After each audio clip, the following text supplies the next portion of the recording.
There are so many people who do not have access to education and who do not know how to read and write. And so one of the focuses of the Full Circle Foundation is access to education and therefore be able to better their circumstances.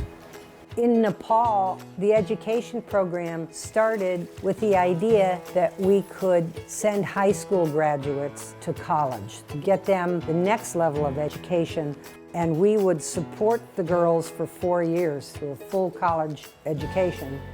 When we finished up there, we started looking at the children of the raw material suppliers.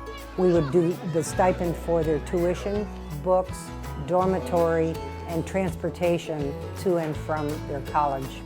So the next level, after just making sure they had their tuition and books and we'd found enough kids, was to look at the schools themselves. What were the needs there? And that's how we came upon the lunch program. The monastery is almost like an orphanage. It takes the neediest kids. So we started there maybe 3 or 4 years ago to cover the costs of the food for the students.